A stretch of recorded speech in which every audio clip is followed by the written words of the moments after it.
Singapore is an island city-state of only about 720 square kilometers with 5.4 million people.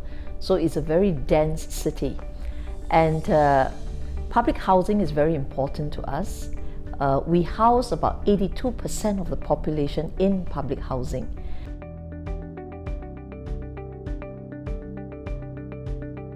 Firstly, we focus on home ownership rather than rental. So about 95% of the people in Singapore who live in public housing actually own their flats, and only about 5% rent, and these are the very, very low income. This is very important because it promotes rootedness in the country. It gives people a stake in the country. You will get better maintained flats. And also, it is a source of an asset that we can monetize for people's retirement.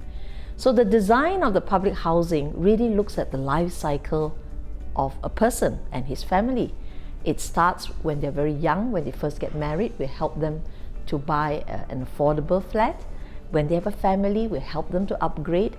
And when they retire, the flat is used as an asset that you can monetize. That means you could sell a bigger flat, buy a smaller flat, and then buy an annuity, and that will pay you an income for life. Because many of our parents come from different countries, China, India, and they come and live in Singapore. So when we become independent, it was very important that people feel that they own a part of Singapore. If they were to be a citizen of this country and to be loyal to this country, they must feel they own a part of it. And it is important for us to give them home ownership. There are two components that are very important.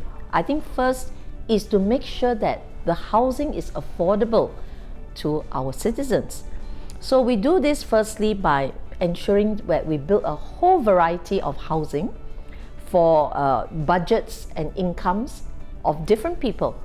So for the very poor, you have a small percentage of rental housing, and then we build housing of different sizes, 2-room, 3-room, 4-room, 5-room, which suits different budgets. So the variety enables you to buy according to what you can afford. The second part is, of course, while you can price the flat affordably, it's important to think of the financing model for the public housing.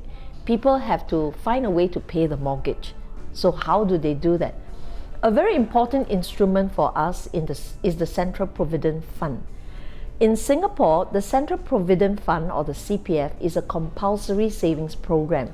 This means that all of us contribute 20% of our income to this fund every month. Our employer contributes 16%.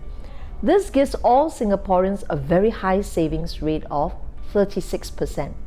And of the 36%, 23% can be used to pay for housing. So what happens is I will price my flat such that somebody will pay anything between 20 to 25% of their income every month as a mortgage for the flat. Now this means that if you choose a flat prudently, you should be able to pay your monthly mortgage every month using the 23% in your CPF, the 23% savings, and you come up with no cash outlay. And this is the way in which we have helped a lot of people achieve home ownership.